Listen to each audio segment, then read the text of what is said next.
Hey guys, the Apple iPhone launch event last month had a very pleasant surprise which came in the form of the new iPad mini.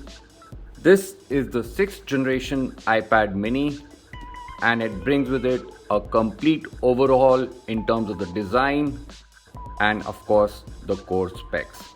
Let me quickly take you through a quick unboxing and give you a look at the new design of the Apple iPad mini 6th generation.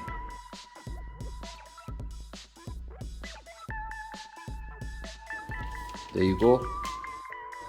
You put it towards the side. Let's check quickly the box contents.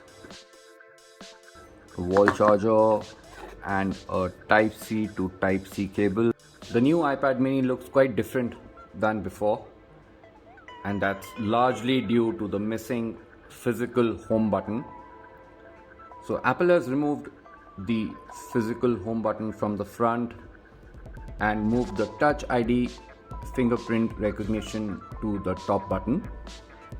As you can notice, the design is very flat yet very portable and handy.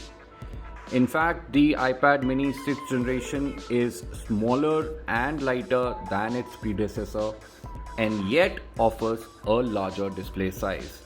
So what you get is an 8.3 inch liquid retina display, which is slightly bigger than the 7.9 inch display found on the 5th generation iPad mini.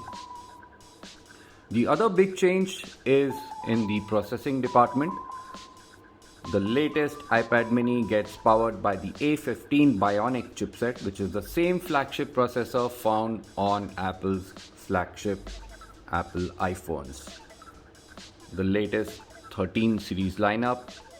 So basically the iPad mini has the same processor as the iPhone 13 range, and that makes it quite powerful.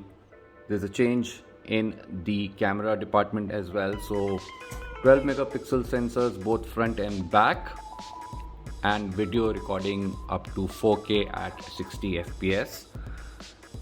There's a Type-C port, stereo speakers, separate volume buttons, and on the cellular model there's 5G support as well. Apple has also included support for the 2nd generation Apple Pencil, which basically gets attached magnetically on the side and gets charged up as well.